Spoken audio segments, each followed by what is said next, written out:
What's a simple way to get a hold of the owner of the property? I'm Tim Diesel, I'm a commercial real estate consultant. Today I want to give you guys a simple tip because I keep receiving questions, and if you've watched any one of my videos, I've probably given you a lot of tips and a lot of answers. But let me give you another one today. And the question is, how do you get a hold of the owner? Many times people are having a tough time getting a hold of the owner.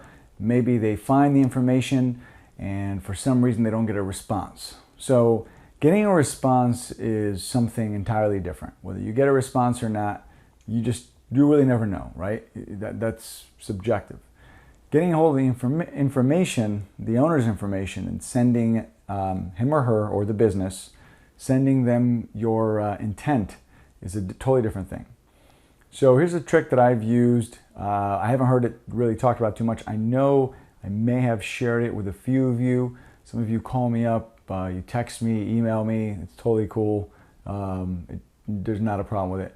But I'll share it with you again today. So let's say you want a 20-unit apartment building, and that's like the hottest thing right now. Nobody can get a hold of the owner. Apartment building is the way to go. This is what I have done successfully. Find one of the tenants. It's very easy to find one of these tenants. I'll let you get creative on that. If you find a tenant, ask them who they pay rent to. I've actually told you guys this in some of the commercial transactions. So other commercial transactions. So if you were to buy, go buy a sandwich shop or something like that, and you see a vacancy, you'd ask who the owner is. Who do you pay rent to? Same thing. In apartments, it's just a different mentality, right? The person paying rent, if it's a larger building, they're paying rent to a property manager. Get a hold of that property manager. Whoever it is, you want to go up the chain if you have to. But let's suppose they write a check to the owner directly. That's who you want to get a hold of. You're going to tell that person, that individual, this is your letter. Would you mind sending this in? Or if they would give you information how you can contact the owner. Many times they don't give me information how to contact the person, but if I give them the letter, they'll email it or send it to them or somehow, and I usually get a response. And what I'll do is I'll say, listen, if they get back to me, and we do a deal, I'll get you a referral fee or a finder's fee of some sort. And sometimes if I had to give them like $20 or something just to get the information, it just kind of depends. Usually it's not very much, but you'll get a hold of whoever it is you're trying to get a hold of. So if it's, I don't know, if it's something that's probably, I would say if it's something in the 80, 90 units, something over maybe 60 units, a lot of times it's going to be a professional management company. So you'd have to go through the property manager.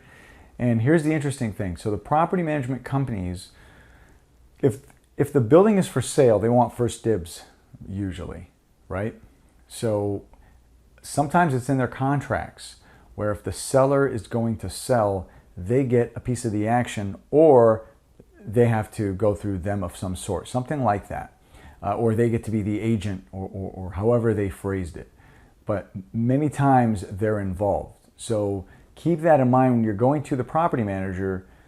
You might be going directly towards your competition. So I'm not saying don't do it. I'm just saying keep that in mind. Maybe your message is not getting across because of that, but who knows? If it's a smaller building, 10 or 15 units, 20 units, then no, you're not going to get a professional management company to do that. You might, but it's probably not the hottest commodity most of the time. So just to recap, you're going to get a hold of whoever you can that is paying rent to the building owner, right? They're paying rent every month. Who are they paying it to? Get a hold of that person. Say, listen, here's my letter of intent. Would you mind sending this in with your mail or rent or however they do it? They probably do it online now, but they must have email information or contact information. Sometimes they'll just give you the information directly. That's a little more rare, because a lot of times if I say, hey, I see a unit, I want to move into the unit, who do I talk to? That hasn't been so prevalent right now. Today's market is very hot. You can't even, there's very rarely a vacancy. So this used to work when they used to give you 1 month or 2 month free. Sometimes you have to switch up your strategy a little bit. So once you get a hold of that owner, let them know you're sending them something directly to them. Do not send them something that, hey, I'm interested in your property or something like that. Cut to the chase. You might only have one shot at this, guys, and let them know what your terms are and what you're doing. And the minute they get a hold of you and they talk to you, they want to know you're a buyer. You don't want them to think you're just some tire kicker, some new guy who's sending them one of these letters that says, hey, I'm interested in buying. No, you don't want that. Get right to it. I hope that was helpful. If you guys have any more questions, please let me know. Thank you.